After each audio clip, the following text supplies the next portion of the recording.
Tadi saya ke pesantren, kamarnya bersih, kasurnya tebal, masjidnya mantap, asramanya keren, pemandangannya luar biasa. Saya nanya, Pak Kiai Wildan, ya, di sini bayarnya berapa? Gratis. Pesantren Insan Cita Indonesia, biaya anak-anaknya gratis. Allahu Akbar. Tapi dalam kurung tentu ada syarat dan ketentuan berlaku. Fit dan proper test. Mudah-mudahan semakin banyak orang Sulawesi Tengah yang membuat pesantren seperti Insan Cita Indonesia, insya Allah. Amin. Dalam satu rumah tangga ada dua akidah yang berbeda, laki-laki Muslim, perempuan tidak Islam. Si suami hendak melaksanakan ibadah sholat 5 waktu di rumah karena masjid tersebut tidak ada. Apakah sholat sang suami itu sah, Pak Ustadz? Selama lantainya suci, sajadahnya suci, pakaiannya suci, badannya suci, dia sholat, maka sholatnya sah. Dalilnya mana? Dalilnya Umar bin Khattab ketika datang ke Palestina mengambil kunci Baitul Maqdis, ditawarkan untuk sholat di dalam.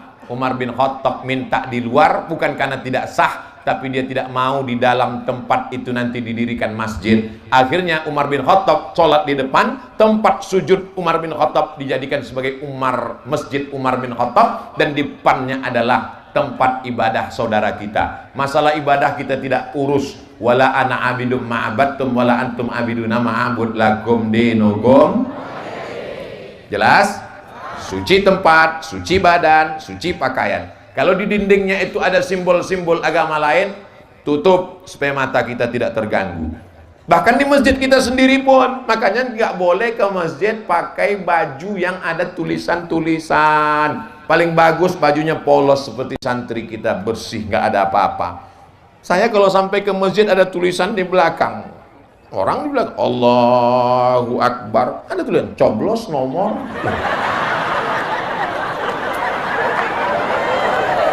Udah ke masjid datang terlambat, pakai baju kaos, langsung ke depan sok nomor 1, Allahu Akbar, ketulis di belakang. Emang masalah buat lo? Aduh. Dalam agama Islam, orang yang sudah keluar dari Islam tidak berhak atas warisan. Akan tapi salah satu dari anggota keluarga sudah mendapat bagian, dan setelah mendapatkannya dia keluar dari Islam. Apakah anggota keluarganya berhak untuk menarik, meminta kembali? Kalau dia sudah mendapat hibah, lalu kemudian dia mengurus surat tanahnya ke BPN, Badan Pertanahan Nasional, tidak bisa ditarik kembali. Karena hibah dengan wasiat bedanya. Kalau hibah langsung serahkan ambil, kalau wasiat nunggu meninggal. Makanya jangan senang dulu kalau dapat wasiat, karena orangnya belum tentu meninggal. Alhamdulillah Ustaz, saya dapat wasiat, orangnya udah meninggal belum, lama nunggunya.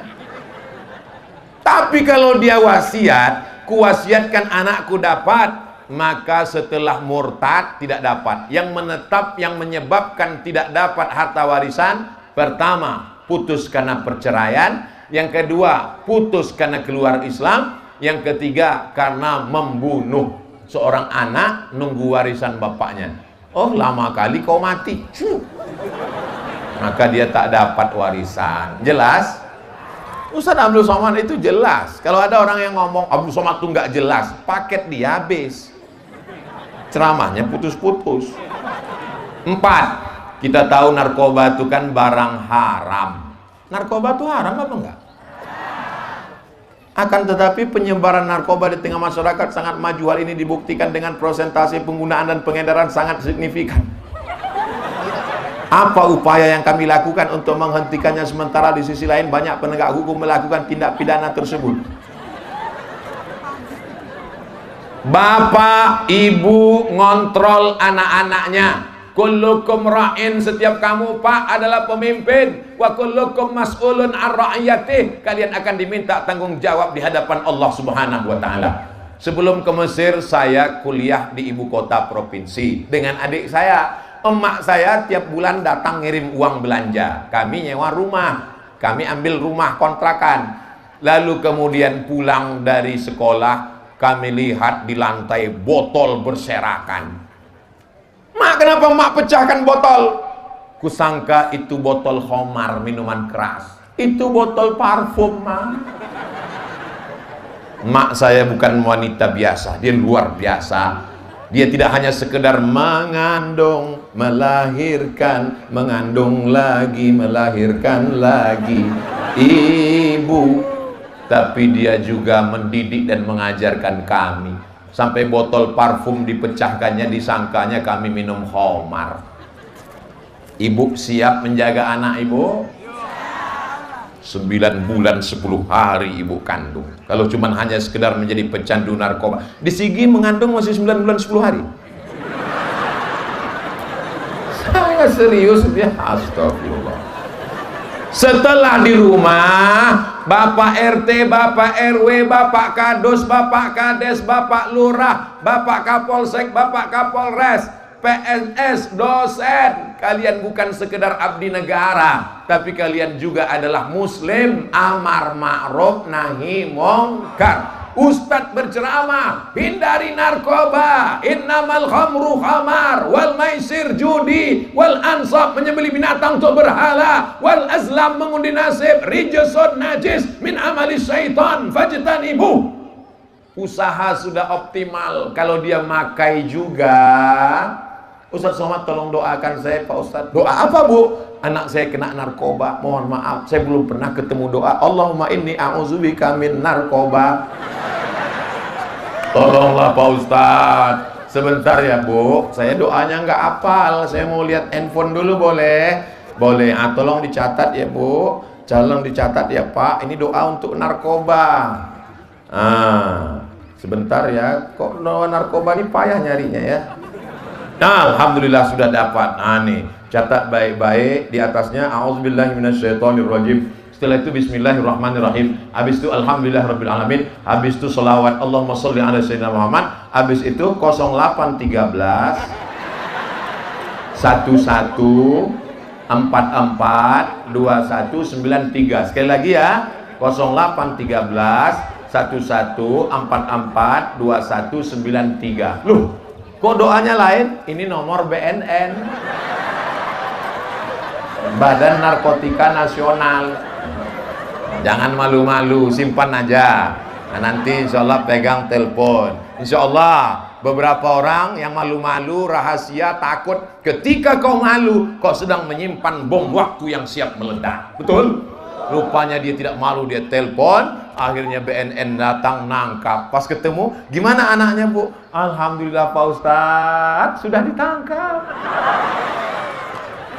Sekarang di mana? Di Bandung, dalam rangka penyembuhan di Badan Narkotika Nasional. Ketemu berikutnya, anaknya di mana? Sudah pulang, sudah menikah, sudah sembuh, sudah sehat Pak Ustadz. Alhamdulillah. Jangan malu. Pertanyaan terakhir nomor 5. Bagaimana pandangan Islam terkait dengan kemajuan teknologi saat ini dengan penggunaan handphone yang kebanyakan penggunaannya mengupload kegiatan-kegiatan yang sifatnya misalnya salah satu contoh mengupload kegiatan kemanusiaan yang menyalurkan bantuan dan berarti menyindir saya tadi. Apakah itu masuk kategori sifat ria? Astagfirullahaladzim. Ini masuk ke masjid bawa uang 100.000 mau sedekah kan? Masuk ke masjid sholat Jumat bawa uang 100. Tak lama setelah itu kotak pun datang. Kotak datang, kotaknya bentuknya peti jenazah. Tertulis di situ, sedekahkan hartamu, karena kalau tidak tabunganmu akan diambil istrimu dan dia akan nikah lagi dengan berondong manis. Melihat itu langsung keluar duit. Pas mau dimasukkan, muncul dalam hati, jangan sedekah nanti kau ria. Tarkul amal li ajlin nas ria. Tidak jadi beramal karena takut dipuji orang, ria. Nggak jadi sedekah karena takut dipuji, ria. Memasukkan uang supaya dipuji orang, ngasih handphone ke teman, tolong pegangkan, terus kalau bisa streaming ya. Streaming, nanti buatkan slow motion. Sallallahu ala Muhammad, sallallahu alaihi wasallam. Syirik. Wal amal li ajlihim syirik. Tidak jadi beramal karena takut dipuji orang, ria. Beramal karena ingin dipuji orang, syirik. Lalu yang benar bagaimana? Bismillah, jaga hatiku ya Allah. Alhamdulillah Ustaz Somad, saya selama ini kalau bersedekah memang nggak saya ingat lagi. Saya seperti menyampaikan campah saja. Berapa? 2000.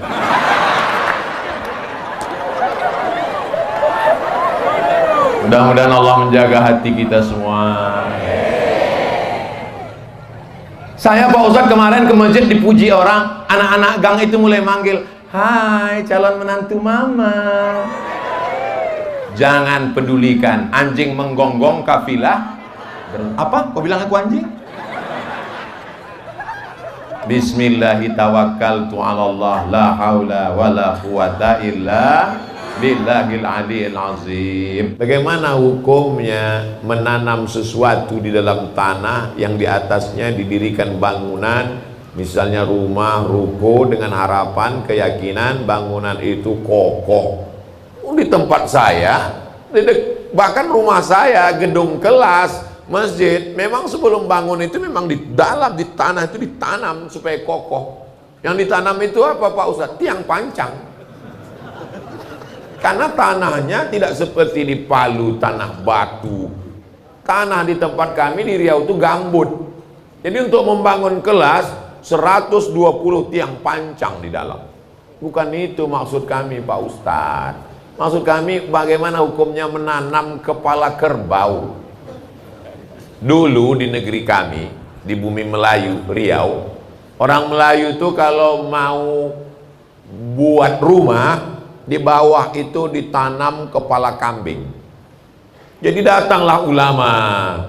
Ulama ini tidak keras, ulama ini tidak mengatakan haram, bid'ah, wa kullu bid'atin dhalalah. Enggak, dia tanya, ini kenapa kepala kambing dibuat di dalam? Ini untuk menjamu jembalang tanah, supaya nggak ngamuk dikasih kepala kambing. Kata tuan guru, darahnya aja, karena tidak boleh makan darah. Darah itu kan najis, haram. Darahnya aja. Terus kepala kambingnya tuan guru, kepala kambingnya antarkan ke rumah. Itulah asal muasal kalau kenduri, selamatan, tahlilan di mana-mana, kepala kambing pasti dikasih ke tuan guru. Itu asal muasalnya, asbabun nuzulnya. Darahnya masuk ke lubang tanah, kepala kambingnya dimasak, digulai, dikasih ke tuan guru. Dimakan tuan guru yang sekarang, begitu dimakan berkunang-kunang. Dikatakan jembalang tanahnya ngamuk, padahal kolesterol naik.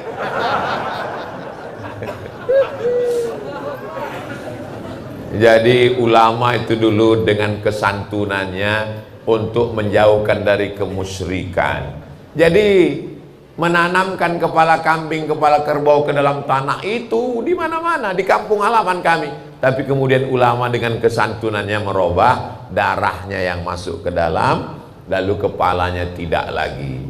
Di Mesir itu luar biasa Bapak Ibu. Dikirimlah sahabat Nabi ke Mesir, namanya Amr bin As. Jadi gubernur pertama Mesir. Tradisi orang Mesir bukan memasukkan kepala kerbau, menghanyutkan anak gadis ke sungai Nil. Jadi ternyata jin di Mesir itu lebih keren. Seleranya nggak kepala kambing, anak gadis guys. Anak gadis dikasih perhiasan cantik-cantik, dihanyutkan ke sungai Nil. Amr bin As marah. Kenapa kalian menghanyutkan anak gadis ke sungai Nil? Ini sungai Nil kalau tidak dihanyutkan anak gadis, nanti sungai Nil kering. Kalau kering gandum tidak tumbuh. Nanti kita akan mati kelaparan. Amr bin As kirim surat. Nomor rekeningnya BSI 720-620-0787. Cerita tentang sungai Nil akan kita lanjutkan setelah yang satu ini. Saudaraku dimanapun berada, Mari kita support pembangunan rumah Quran Nurul Huda Palu, Sulawesi Tengah melalui nomor rekening, catat baik-baik, 720-620-0787. Kenapa banyak kosongnya? Supaya banyak mencet 0000000. Ma'akalta fa'afnaita, uang yang kau makan akan busuk. Wa malabista fa'ablaita, kau belikan pakaian akan laku. Mata soddaqta fa'ambaita, yang kau bangunkan untuk rumah Quran Nurul Huda, itulah yang akan menjadi kekal untuk hari esok. Kita lanjutkan. Dikirimlah surat untuk Khalifah Umar bin Khattab. Wahai Umar bin Khattab, orang Mesir menghanyutkan anak gadis supaya air sungai Nil naik, tolong berikan solusi. Umar bin Khattab buat surat kecil, balas, masukkan ke dalam amplop, tulis surat besar, hanyutkan sungai, air surat ini ke dalam sungai Nil. Amr bin As, gubernur Mesir, penasaran, apa isi amplop ini? Dibukanya, dilihatnya isinya, min Abdillah, dari hamba Allah Umar bin Khattab, ila nahrin Nil, untuk sungai Nil. In kunta tajri min qibalillah fajri, kalau kau mengalir karena Allah, mengalirlah. Wa in kunta tajri min qibalis syaitan fala tajri, wa in kunta tajri min qibali nafsika fala tajri, kalau kau mengalir karena dirimu, tak usah kau mengalir sampai hari kiamat. Digulungnya lagi, dimasukkannya ke sungai Nil. Besoknya air sungai Nil naik 16 farsah, 8 meter naik ke atas, dan menghanyutkan anak gadis. Hilang sejak zaman itu, tidak ada lagi, karena jin-jin sungai Nil takut kepada Umar bin Khattab. Allahu Akbar. Kisah ini ada dalam kitab judulnya Al-Bidayah wan Nihayah, ditulis oleh Imam Ibnu Katsir yang menulis tafsir Al-Qur'anil Azim. Itulah mengapa para ulama biasanya, para habaib, kalau diminta untuk mendirikan rumah, buat ruko, buat kantor, biasanya mereka tidak lagi melakukan itu untuk jin jembalang tanah, tapi mereka usir dengan zikir. Afdalu zikri fa'lam annahu la ilaha illallah, la ilaha illallah. Habis itu kepala kambingnya tidak dikasih ke sana, dimakan bersama-sama, kenduri memohon perlindungan dari Allah Subhanahu wa ta'ala. Nama saya Fulan bin Fulan, tidak saya sebutkan nama, menjaga kode etik jurnalistik, imam masjid. Tentang sebagian paham menyatakan peringatan Maulid Nabi katanya bid'ah. Maulid Nabi itu bid'ah. Kalau Maulid Nabi bid'ah, berarti panitianya masuk neraka, jamaah yang datang masuk neraka. Yang paling panas nerakanya yang ceramah.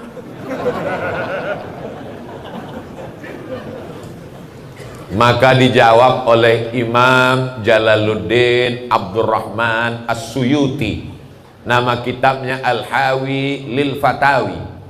Imam Suyuti meninggal tahun 911 Hijrah. Mudah ngingatnya, 911, emergensi. Pertama, ayat a'udzubillahi minasyaitonirrajim, wa dzakirhum bi ayyamil